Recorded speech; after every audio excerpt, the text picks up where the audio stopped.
جب یعقوب علیہ السلام نے دیکھا کہ ان کے بیٹے جو ہے وہ مان نہیں رہے یوسف علیہ السلام کے معاملے میں، وہ جانے کے لیے بے ضد ہے، تو انہوں نے آخرکار اپنے بیٹے یوسف علیہ السلام کو بلایا اور فرمایا، اے بیٹا ٹھیک ہے، تم اپنے بھائیوں کے ساتھ صبح جانا، اور ان بھائیوں کا جو مطالبہ ہے کہ تم ان کے ساتھ کھیلو، ان کے ساتھ سیر و تفریح ہو جاؤ، تو تم اپنے بھائیوں کے ساتھ صبح جانا۔ تو یوسف علیہ السلام جب صبح دن چڑھا تو اپنی امی اور اپنی بہن جو چھوٹی بہنیں تھیں ان سے ملنے کے بعد جو خوبصورت اچھے لباس کے اندر نہلا دھلا کے جب انہوں نے تیار کر دیا اور بھائیوں کے ساتھ چلنے کے لیے کہا، اور جب بھائی ان کو لے کر کے گھر سے نکلے اور چلے گئے، تو اس جنگل میں جہاں پر انہوں نے آپس میں مل بیٹھ کر پروگرام بنایا ہوا تھا کہ وہاں جنگل میں لے جا کر یوسف علیہ السلام کا خاتمہ کر دیں گے اور ان کو نعوذ باللہ قتل کر دیں گے۔ پروگرام تو میرے دوست وہ بڑی دیر سے بنا رہے تھے، مگر اس دن ان کے پروگرام کو جو تقویت ملی اور آخرکار وہ اس چیز میں کامیاب ہو گئے کہ یوسف علیہ السلام کو یعقوب علیہ السلام سے انہوں نے جدا کر کے لے آئے اور جنگل کی طرف لے آئے۔ تو جب سب اکٹھے ہو گئے اور یوسف علیہ السلام کے معاملے کے بارے میں آپس میں مشورہ کرنے لگے کہ ان کے ساتھ کیا کیا جائے، کسی نے کہا ان کو قتل کر دو، کسی نے کوئی مشورہ دیا، کسی نے کوئی مشورہ دیا۔ تفسیر اور روایات میں مختلف طریقے کے ساتھ ان کا جو معاملہ ہے بھائیوں کا وہ ملتا ہے، مگر ہم بات کرتے ہیں اللہ کے قرآن کی۔ اللہ پاک نے اپنے قرآن میں ان کا ذکر ایسے فرمایا ہے کہ ایک بھائی نے جو ان میں سے تھا، اس نے قدر رحم دلی کا مظاہرہ کیا اور یوسف علیہ السلام کے معاملے میں اپنے بھائیوں سے فرمایا، فَلَمَّا ذَهَبُوا بِهِ وَأَجْمَعُوا أَن يَجْعَلُوهُ فِي غَيْبَةِ الْجُبِّ۔ وہ جب اکٹھے ہوئے تو ایک بھائی نے فرمایا کہ تم یوسف علیہ السلام کو کنویں کے اندر دھکیل دو، کنویں کے اندر دھکا دے دو، اس طرح تو ایک وہ ظلم جو تم اپنے بھائی کے اوپر کرنے والے ہو کہ اس کو قتل کرنے کا ہم ارادہ رکھتے ہیں، وہ اس جرم سے باز ہو جائیں گے اور ہمارے اوپر ایک تو ہمارا کام ہو جائے گا، دوسرا ہمارے اوپر کوئی بات بھی نہ آئے گی۔ مطلب کہ اگر آلے سے کسی چھری یا کسی چیز سے قتل کیا جائے تو اس خون کا جو الزام سر کے اوپر ہوتا ہے، اس سے تو وہ بھی ہم بچ جائیں گے اور ہمارا کام بھی بن جائے گا، یعنی سانپ بھی مر جائے اور لاٹھی بھی نہ ٹوٹے، وہ بھی بچ جائے۔ اس چیز کے اوپر انہوں نے عمل کرتے ہوئے اپنے اس بھائی کی بات کو مان لیا، اور اللہ تعالیٰ فرماتے ہیں وَأَوْحَيْنَا إِلَيْهِ، ہم نے یوسف علیہ السلام کو وحی کی اسی وقت جب ان کے بھائیوں نے ان کو کنویں کے اندر پھینکا، تو یوسف علیہ السلام کتنے پریشان حال ہوں گے، کتنے افسردہ اور غمناک ہوں گے میرے بھائیوں، یہ تم لوگ تصور کر سکتے ہو، ہم تصور کر سکتے ہیں۔ اپنے دل کے اندر، اپنے دماغ کے اندر ذرا یہ بات تو لے کے آؤ کہ اگر ہمارے بھائی ہم کو کسی مطالبے کی وجہ سے یا کسی اور وجہ سے کنویں کے اندر دھکیلنا چاہے یا قتل کرنا چاہے، تو اس وقت آدمی کی سچویشن کیا ہوتی ہے، صورتحال کیا ہوتی ہے کہ جب ایک اپنا بھائی جو سگا بھائی، ماں باپ کا خون جب وہ سفید ہو جائے اور قتل کرنے تک کا جو وہ دماغ بنا لے، پلاننگ کر لے، تو اس وقت کیا بیتتی ہے ایک آدمی کے دل کے اوپر۔ تو اس وقت یوسف علیہ السلام سوچ رہے تھے اور پریشان تھے کہ میرے بھائی میرے ساتھ کیا کر رہے ہیں۔ اسی وقت اللہ پاک نے یوسف علیہ السلام کو وحی کی،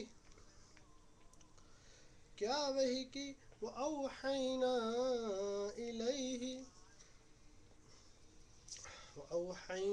إِلَيْهِ لَتُنَبِّئَنَّهُمْ،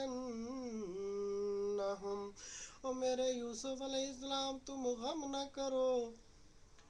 تم پریشان نہ ہو جاؤ، ہم تم کو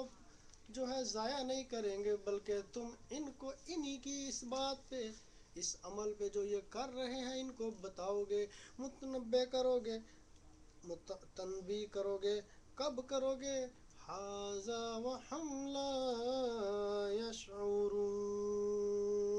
جب یہ لوگ اس کا شعور بھی نہیں رکھیں گے، بھول جائیں گے اس بات کو کہ ان کا کبھی کوئی بھائی یوسف بھی ہوا کرتا تھا۔ ہم اس وقت ان کو بتائیں گے کہ جب یہ بھول چکے ہوئے ہوں گے کہ ان کے ساتھ کیا معاملہ ہونے والا ہے، یا انہوں نے اپنے ایک بھائی یوسف علیہ السلام کے ساتھ ایسا بھی کچھ معاملہ کیا تھا۔ تو اسی وقت جبرائیل امین آئے، اور میرے دوستو ذرا غور سے سنو، یہ قصہ ایسے سن کے اس کو اوپر سے مت اٹھا دینا، خدا را جب کوئی دین کی بات اور خاص طور پر قرآن مجید کا کوئی قصہ بیان کیا جائے تو اس کے اوپر حد الوسع کوشش کرنی چاہیے کہ ہم اس کے اوپر عمل کریں، عملی طور پر اس چیز کو اپنانے کی کوشش کریں۔ یوسف علیہ السلام جب کنویں کے اندر دھکیل دیے گئے تو جبرائیل امین آئے اور انہوں نے آ کے یوسف علیہ السلام کو اپنے پر کے اوپر رکھا اور پر کے اوپر بٹھا لیا۔ جب پر کے اوپر بیٹھ گئے تو جبرائیل امین علیہ السلام نے ان کو ٹھنڈا پانی پلایا اور جو تھی خوشخبری دی، وہی کی اللہ تعالیٰ کی کہ پریشان نہ ہو، اللہ تعالیٰ آپ کو ضائع نہیں کریں گے، بلکہ آپ کو بشارت دیتا ہوں کہ آپ اللہ کے پیغمبر ہیں، اور یہ جو بھائی آپ کے ساتھ معاملہ کر کے گئے ہیں اللہ سب جانتا ہے، آپ ان سے جو ہے ان کے اوپر غم نہ کریں اور پریشان نہ ہوں۔ تو یوسف علیہ السلام نے جبرائیل امین کی باتوں کو سن کے خوشی کا اظہار کیا اور ان کے دل و دماغ کو اطمینان ہوا۔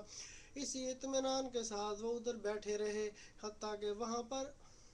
ایک پانی لینے کے لیے جو ایک قافلہ گزر رہا تھا، اس قافلے کو پانی کی ضرورت آئی تو اس پانی لینے والے کو جس کی انہوں نے ڈیوٹی لگائی ہوئی تھی وہ کنویں کے اوپر آیا، اور پانی کنویں کے اندر جب اس نے ڈول پھینکا تو یوسف علیہ السلام اس ڈول کے ساتھ لٹک گئے اور اس نے ان کو باہر کھینچ لیا۔ یہ یوسف علیہ السلام کے معاملہ کی بات ہے، اور ادھر ان کے بھائی جو دوسری طرف واپس گھر آئے تو اپنے ابا جان کو جو اللہ کے پاک پیغمبر یعقوب علیہ السلام تھے ان کو ثبوت کے طور پر جو اس وقت ان کی عقل میں بات آئی کہ ہم اپنے گھر میں جا کر کیا بہانہ کریں گے، انہوں نے کیا کیا کہ یوسف علیہ السلام کے جو کپڑے اتارے تھے، کپڑے اتار کے ان کو کنویں کے اندر پھینکا تھا۔ کپڑے اتارنے کے بعد ان کپڑوں کے اوپر کوئی کسی جانور کا جھوٹا خون لگا کے گھر کو لے آئے، اور شام کو جب عشاء کے بعد کا وقت ہوا اور اندھیرا یعنی ہو گیا تو گھر میں آئے اور ابا جان کو فرمانے لگے، ابا جان کو کہنے لگے وَجَاءُوا أَبَاهُمْ عِشَاءً يَبْكُونَ، وہ رات کے اندھیرے میں گھر کو آئے اور روتے ہوئے آ رہے تھے۔ جب روتے ہوئے کو یعقوب علیہ السلام نے دیکھا تو ان کو جو ہے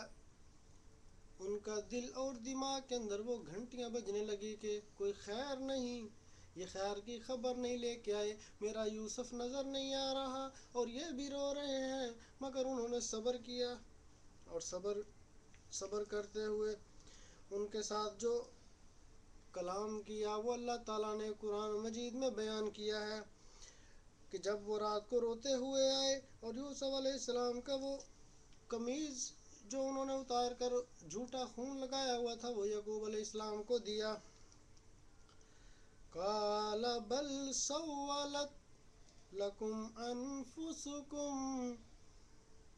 یعقوب علیہ السلام نے جواب میں یہ فرمایا قال بل سولت لکم انفسکم امرا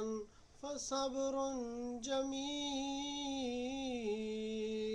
واللہ المستعان علی ما تصفون۔ یعقوب علیہ السلام نے فرمایا کہ یوں ہی تم نے اپنے دل سے یہ بات بنائی ہے، اب میں کیا کر سکتا ہوں، صبر ہی بہتر ہے، اور میں اپنے معاملے کو اللہ تعالیٰ کے اوپر چھوڑتا ہوں کہ اللہ تعالیٰ ہی میرا مددگار ہے، اور میں صبر کر سکتا ہوں، صبر کے سوا کچھ نہیں کر سکتا۔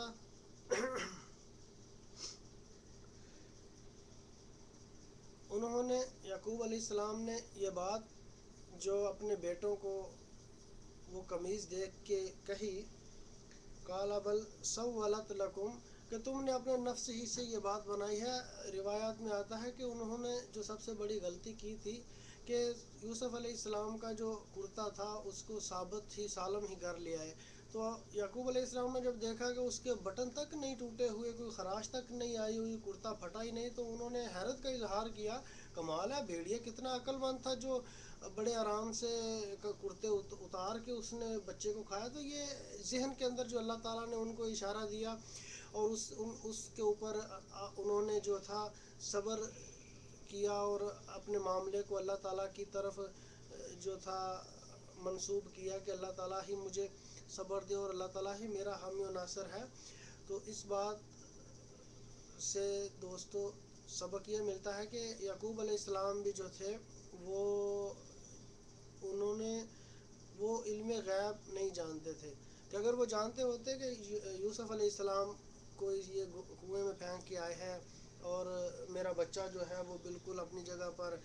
محفوظ ہے، تو وہ کبھی بھی یہ بات نہ کہتے۔ تو وآخر دعوانا الحمدللہ رب العالمین، انشاءاللہ اگلی نشست میں باقی بیان ہوگا۔ وآخر دعوانا